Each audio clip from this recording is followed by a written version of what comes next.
అందరికీ మరణాత మహిమస్వరం కార్యక్రమం వీక్షిస్తున్న దేవుని పిల్లలైన మీ అందరికీ ప్రభు నామములో శుభములు కలుగును గాక. ప్రతిరోజు ఇదే సమయమునకు ఈ కార్యక్రమమును వీక్షించి దైవాశీర్వాదములు పొందండి. ఇప్పుడు పాస్టర్ సామ్యూల్ సుందర్ రెడ్డి గారు దేవుని వాక్య వర్తమానం అందిస్తారు. శ్రద్ధగా ఆలకించండి. దేవునికి స్తోత్రం. అందరికీ మరణాత. దేవుడు అనుగ్రహించినటువంటి యొక్క ప్రాముఖ్యమైన సమయంలో దేవుని వాక్యాన్ని ధ్యానించుకుందాము. ముందుగా పరిశుద్ధ వేద గ్రంథంలో వాక్య భాగాన్ని చదువుకుందాము. నిర్గమకాండము 16వ అధ్యాయము 34వ వచనం చదువుదాం. నిర్గమకాండము 16వ అధ్యాయము 34వ వచనం. యెహోవా మోషేకు ఆజ్ఞాపించినట్లు ఉంచబడుటకు సాక్ష్యపు మందసము ఎదుట అహరోను దాని పెట్టెను. దేవుడు తన పరిశుద్ధ వాక్యం దీవించి ఆశీర్వదించును గాక. ఆమేన్. మహాపరిశుద్ధుడా, మహిమగల దేవ, ప్రేమ స్వరూపి, దయగల యేసు క్రీస్తు ప్రభువా, నీ ఘనమైన నామానికి వందనాలు, స్తోత్రాలు, స్తుతులు చెల్లించుకొనుచున్నాం. శ్రేష్టమైనటువంటి సమయము, నీ వాక్యాన్ని వినాలనుకునేటటువంటి సమయము దానముగా ఇచ్చావు దేవా, నీకు వందనాలు. ఈ మధ్యాహ్నకాల సమయంలో ప్రభువా, నీ బిడ్డలతోనూ నాతోనూ మీరే మాట్లాడండి. ఏ మాటలైతే ప్రభువా నాయన మీ ఉద్దేశములో మీ చిత్తములో ఉన్నవో ఆ మాటలను ప్రభువా బయలుపరచమని, ఏది అవసరమో తండ్రి నాయన ఆ అవసరమైనటువంటి మాటలను తండ్రి నాయన మాట్లాడమని అడుగుచూ ఉన్నాము. నన్ను మరుగు చేయండి తండ్రి, కేవలము నీ నోటి బోరగా మాత్రమే నన్ను వాడుకోమని మాతో మాట్లాడడానికి ఇష్టపడుతూ ఉన్న మంచి బోధకుడుగా ఉన్న యేసు క్రీస్తు వారి నామములో అడిగి వేడుకొనుచున్నాము పరమ తండ్రి. ఆమేన్. దేవునికి మహిమ కలుగునుగాక. మరి అందరికీ కూడా మరి ఒక పర్యాయము ప్రభు పేర శుభములు తెలియజేస్తూ ఉన్నాను. మరణాత మహిమాస్వరం అనేటటువంటి ఈ ఆధ్యాత్మిక కార్యక్రమాన్ని ప్రతిరోజు కూడా క్రమము తప్పకుండా చూస్తున్నారు. చాలా సంతోషము. అంత మాత్రమే కాదు, మరి మాకు ఫోన్ చేస్తూ ఉన్నారు, మీ అవసరతలు తెలియజేస్తూ ఉన్నారు. అంత మాత్రమే కాదు, ప్రార్థన చేయించుకుంటున్నారు, మా కొరకు కూడా ప్రార్థన చేస్తున్నారు. చాలా సంతోషం. ఒకరికొకరు ప్రార్థన చేసుకుంటేనే కదా మరి ముందుకు సాగేది. దేవుని పరిచర్యలో మీరు కూడా పాలుభాగస్తులు అవ్వాలని ప్రభు పేరు తెలియజేస్తూ ఉన్నాం.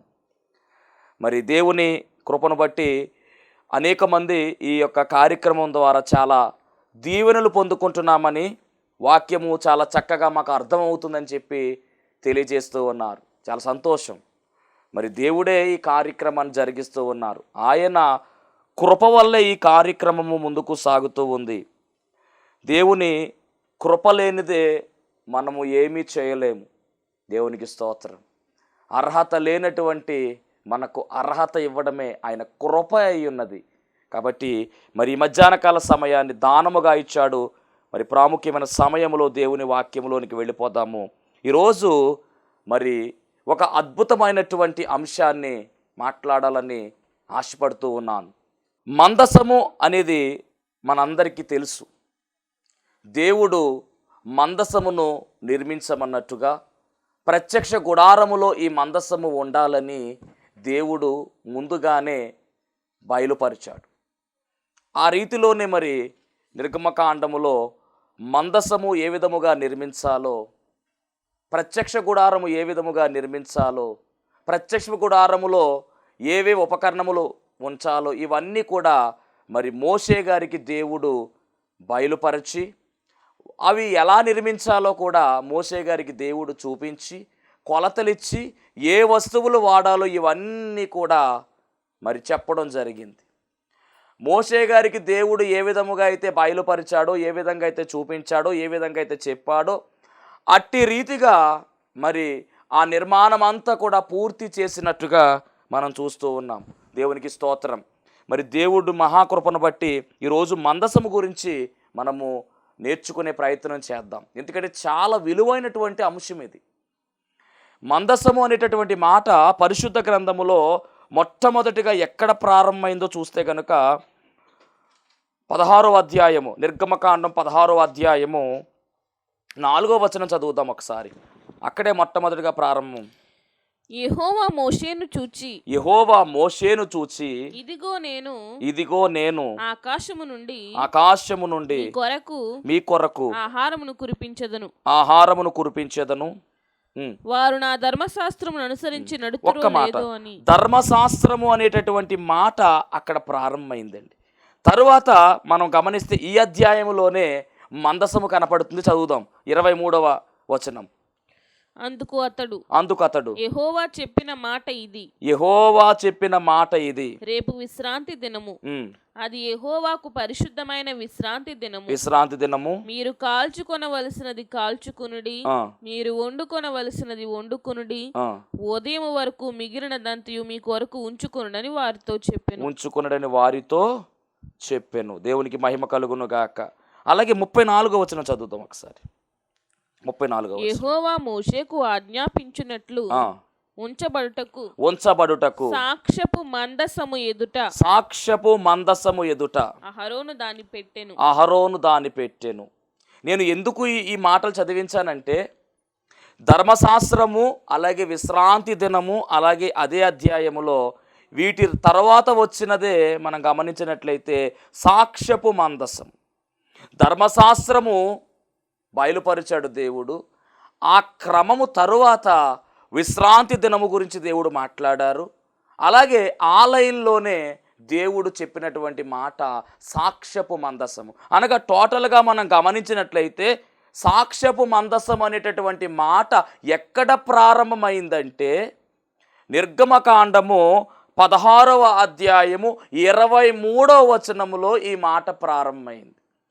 నిర్గమకాండం 16:23లో సాక్ష్యపు మందసం అనేటటువంటి మాట మొట్టమొదటిగా మనం చూస్తూ ఉన్నాం. అందుకు అతడు యెహోవా చెప్పిన మాట ఇది, రేపు విశ్రాంతి దినము, అది యెహోవాకు పరిశుద్ధమైన విశ్రాంతి. 16:34లో ప్రారంభమైంది. యెహోవా మోషేకు ఆజ్ఞాపించినట్లు ఉంచబడుటకు సాక్ష్యపు మందసము ఎదుట అహరోను దాని పెట్టెను. దేవునికి మహిమ కలుగును గాక. అంటే నిర్గమకాండం 16:34లో సాక్ష్యపు మందసం అనేటువంటి మాటను మనము చూస్తూ ఉన్నాం. ఏదేమైనప్పటికీ ఈరోజు మరి మందసమును గురించినటువంటి చరిత్ర మనము నేర్చుకోవాలి. అసలు దేవుడు మందసాన్ని ఎందుకు తయారు చేయమన్నాడంటే, పరిశుద్ధ గ్రంథములో నిర్గమకాండము 25వ అధ్యాయము 8వ వచనము చాలా శ్రేష్టమైనటువంటి వచనము, చాలా ప్రాముఖ్యమైనటువంటి వచనము. నిర్గమకాండము 25:8 ఈ వచనము చదివినట్లయితే, నేను వారిలో నివసించునట్లు వారు నాకు పరిశుద్ధ స్థలమును నిర్మించవలెను. పరిశుద్ధ స్థలాన్ని నిర్మించాలి అని చెప్పి దేవుడు అక్కడ చెబుతూ ఉన్నాడు. ఈ వచనాన్ని దేవుని యొక్క అభిలాష అని పిలుస్తారు. అనగా దేవుని యొక్క నిర్ణయం, దేవుని యొక్క ఉద్దేశము, దేవుని యొక్క ఆశ ఏమిటంటే, నేను వారిలో ఉండాలనుకుంటున్నాను, నేను మీ మధ్యలో ఉండాలనుకుంటున్నాను మోషే, నేను మీతో ఉండాలనుకుంటూ ఉన్నాను, నేను మీలో ఉండాలనుకుంటూ ఉన్నాను. కనుక నాకు ఒక పరిశుద్ధ స్థలాన్ని నిర్మించాలి.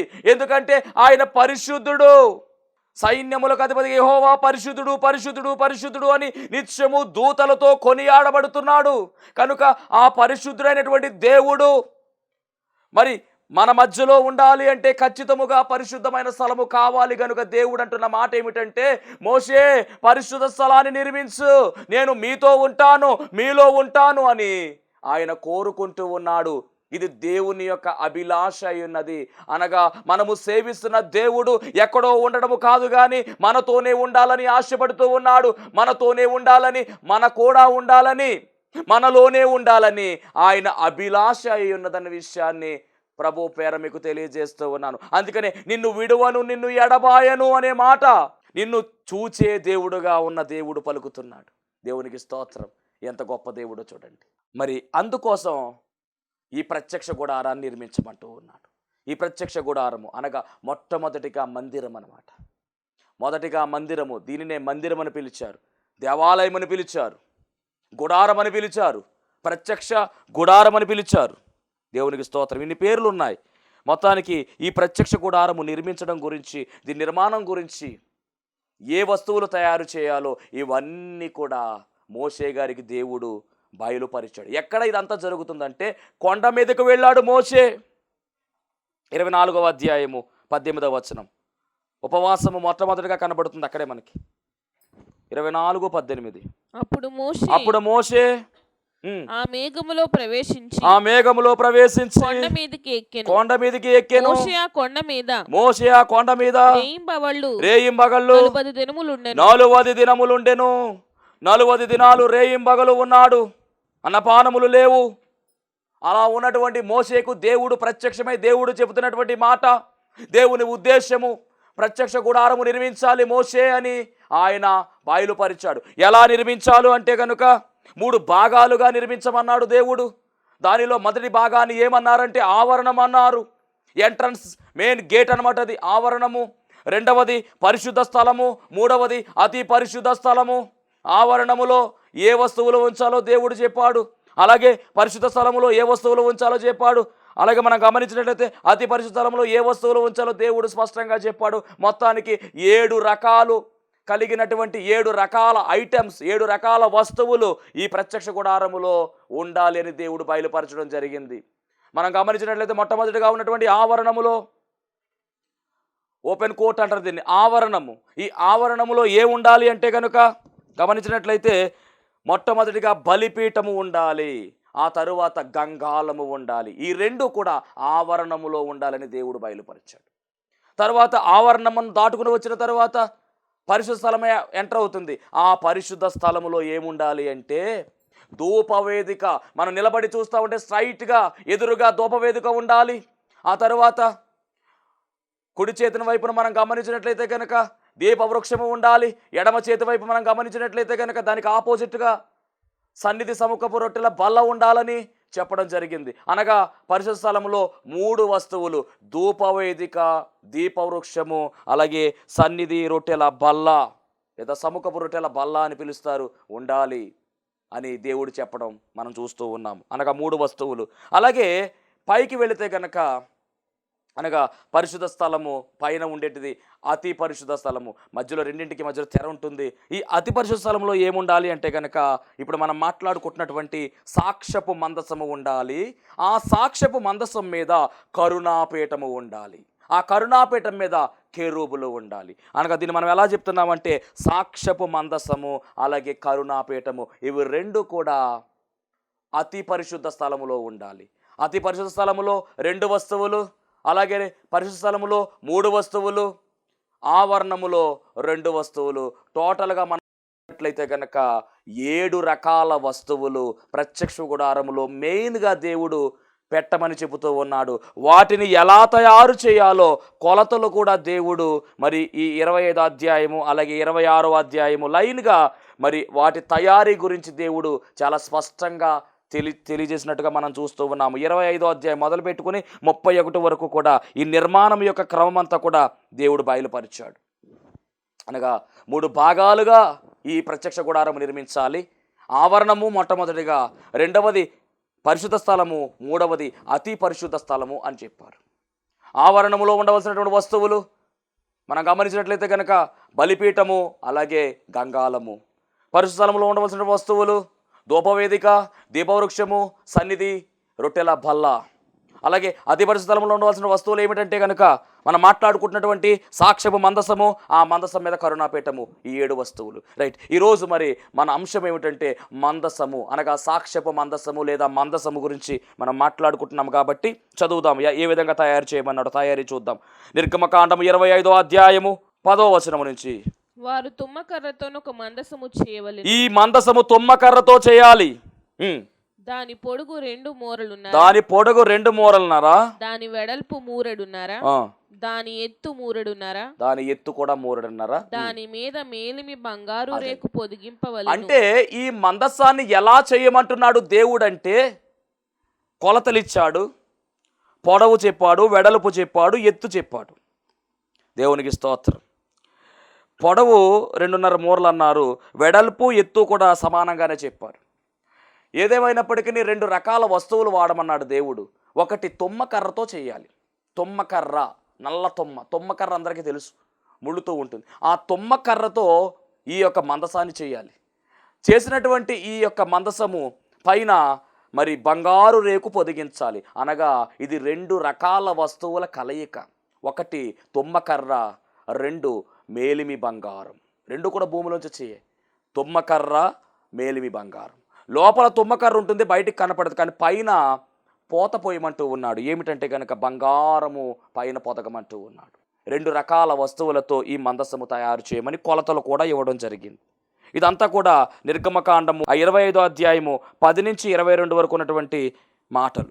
అంత మాత్రమే కాదు, ఇంకా మనం చదువుకుని వెళ్తే కనుక 4 బంగారు ఉంగరాలు పోత పోసి, చదవండి. దానికి 4 బంగారు ఉంగరములను పోత పోసి ఒక ప్రక్కను 2 ఉంగరములు, ఒక ప్రక్కన 2 ఉంగరాలు, ఎదుటి ప్రక్కను 2 ఉంగరములు, దానికి ఆపోజిట్ గా 2 ఉంగరాలు ఉండునట్లు అనగా మొత్తం 4 కాళ్లకు వాటిని వేయవలెను. అనగా ఎన్ని ఉంగరాలు అంటే 4 ఉంగరాలు ఉన్నాయి. ఏం కాదండి, ఇటు పక్కన 2 ఉంగరాలు, ఇటు పక్కన 2 ఉంగరాలు. ఆ తర్వాత తుమ్మకర్రతో మోతకర్రలను చేసి వాటికి బంగారు రేకులను పొదిగించి వాటితో ఆ మందసము మోయుటకు ఆ ప్రక్కల మీద ఉంగరములతో ఆ మోతకర్రలను దోచవలెను. ఆ మోతకర్రలు అనగా ఇటు పక్క 2 ఉంగరాలు ఉన్నాయి, ఇటు పక్క 2 ఉంగరాలు ఉన్నాయి కాబట్టి ఆ కర్ర లోపల పెట్టి మొత్తం మీద మరి మోయడానికి వీలుగా మోతకర్రలు తయారు చేయమన్నాడు. ఈ మోతకర్రలు కూడా తుమ్మకర్రతో చేయాలి. పైన బంగారమును పొదిగించవలసినటువంటి పని ఉన్నది. దేవునికి స్తోత్రం. మొత్తం మీద మందసం తయారైపోయిందండి. మందసం తయారైపోయిన తర్వాత దాని మీద మరి మూత కింద పెట్టేదాన్ని ఏమన్నారంటే కరుణాపీఠం అని చెప్పారు. రైట్. ఈ కరుణాపీఠం అంతా కూడా ఎలా తయారు చేయాలంటే కనుక మరి పూర్తిగా బంగారంతో తయారు చేయమన్నట్టుగా మనం చూస్తాం. దేవునికి స్తోత్రం. ఏదేమైనప్పటికీ మరి గమనించాలి, మరి మందసము తయారయ్యింది. ఇప్పుడు మందసములో ఏమి పెట్టమన్నాడు దేవుడు అంటే ఈ విషయాలు పౌలు గారు రాస్తూ ఉన్నారు. ఎబ్రీ పత్రిక, అపోస్తలుడైన పౌలు ఎబ్రీలకు రాసిన పత్రిక 9వ అధ్యాయము 4వ వచనములో ఈ మందసములో ఏ ఐటమ్స్ పెట్టమన్నారో అక్కడ స్పష్టంగా ఉంది. అందులో సువర్ణ దోపార్తియు, మందసములో సువర్ణ దోపార్తియు, అంతటను బంగారు రేకులతో తాపబడిన నిబంధన మందసమును ఉండెను.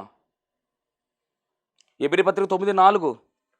ఆ మందసములో మన్నాగల బంగారు పాత్రయు చిగిరించిన అహరోను చేతి కర్రయు నిబంధన పలకలను ఉండెను. అనగా కరుణాపీఠమును కమ్ముకొనుచున్న మహిమగల కేరూబులను ఉండవలెను. ఓకే అమ్మ. మొత్తం మీద ఏదేమైనా కానీ మందసంలో దేవుడు వేటిని ఉంచమన్నాడంటే మన్నాగల బంగారు పాత్ర, చిగిరించిన అహరోను కర్ర, అలాగే నిబంధన ఆజ్ఞల పలకలు అనగా 2 రాతి పలకలు దాంట్లో పెట్టాలి. ఈ 3 ఐటమ్స్ కూడా మందసములో పెట్టాలి. మందసములో దేవుడు ఉంచమన్నటువంటి ఐటమ్స్ ఏంటంటే కనుక ఈ 3 వస్తువులు ఉండాలి. దేవునికి స్తోత్రం. మరి ఈ మందసం తయారైపోయిందండి. మందసం తయారైపోయిన తర్వాత మరి ఈ మందసాన్ని ఎవరు మోయాలి? ఇది ప్రశ్న. ఎవరు పడితే వారు మందసాన్ని ముట్టుకోవడానికి వీలు లేదు, ఎవరు పడితే వారు మందసాన్ని మోసుకు వెళ్ళడానికి వీలు లేదు. దీనికి కొన్ని షరతులు ఉన్నాయి. ఎందుకంటే ఈ మందసము మీదకి దేవుడు దిగి వచ్చి మాట్లాడేటటువంటి ఆవశ్యకత ఉంది.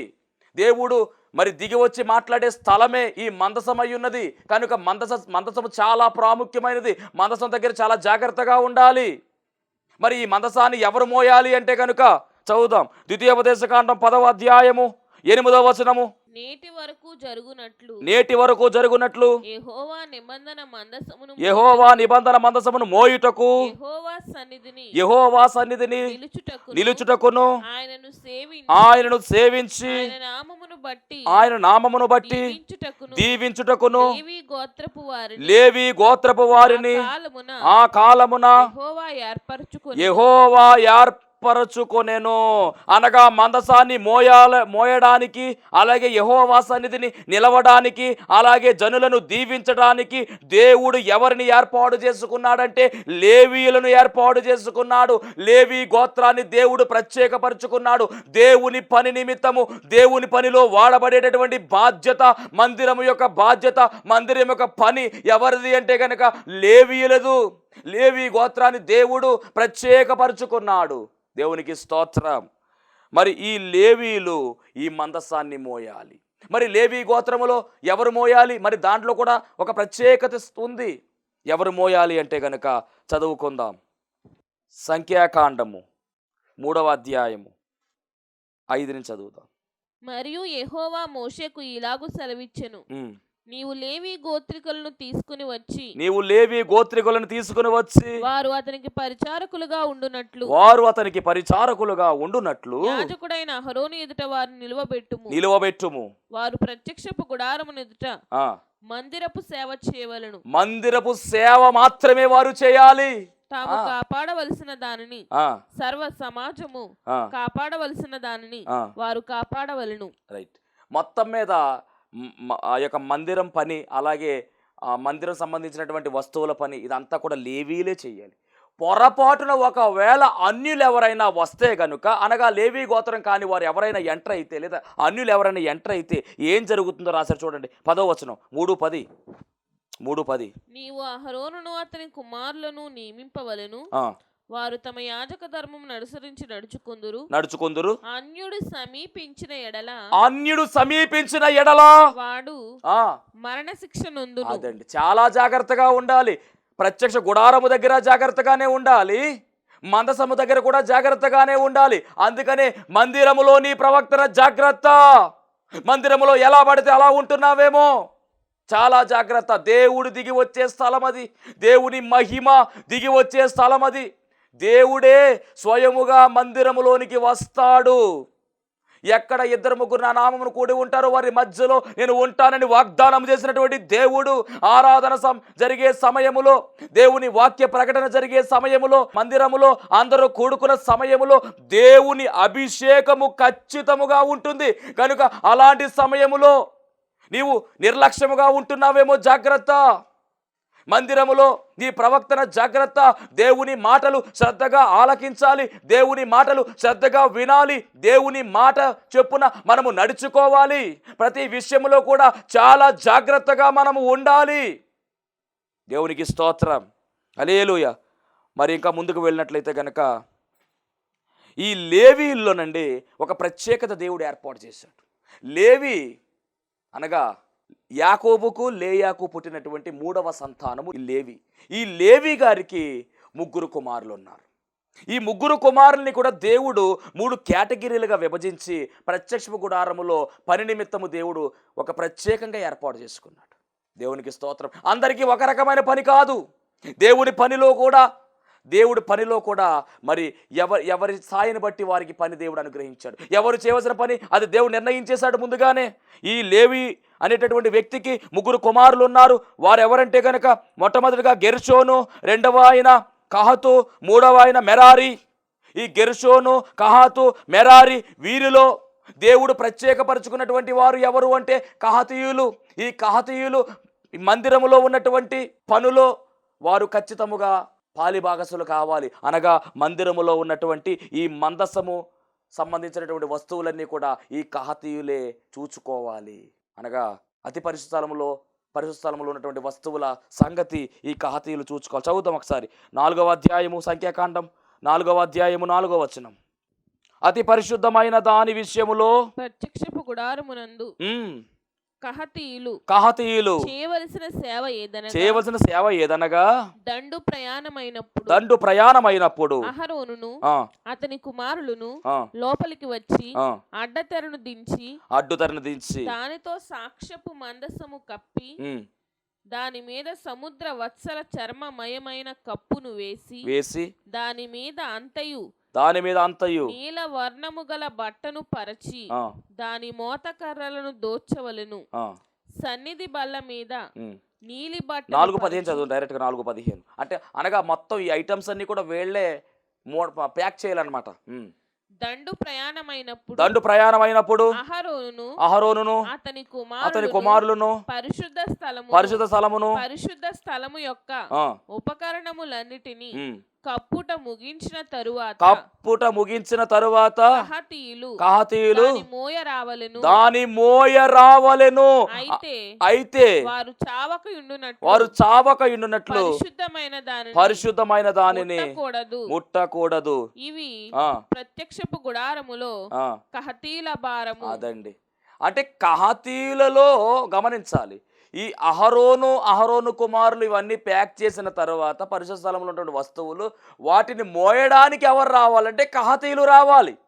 మహోన్నతుడా నీకు వందనాలు, స్తోత్రాలు, స్తుతులు చెల్లించుకుంటున్నాం. విత్తబడినటువంటి వాక్యము ద్వారా ప్రభువా నీ బిడ్డల జీవితాల్లో నూతన ఆశీర్వాద కార్యాలు జరిగించుమని నాయన, ఏ బలహీనతలో ఉన్నారో ప్రభువా, ఏ సమస్యలో ఉన్నారో, ఏ శోధనలో ఉన్నారో వాటి నుంచి విడుదల దయచేసి మందసము ఇచ్చిన జయము, నీ బిడ్డలకు జయము, జయ జీవితాలు నీ బిడ్డలకు దయచేసి నడిపించుమని, మహిమ ఘనత కీర్తి ప్రభావం మీరే పొందుకోమని యేసు నామములో అడుగుచున్నాం పరమ తండ్రి, ఆమేన్. అందరికీ మరణాత.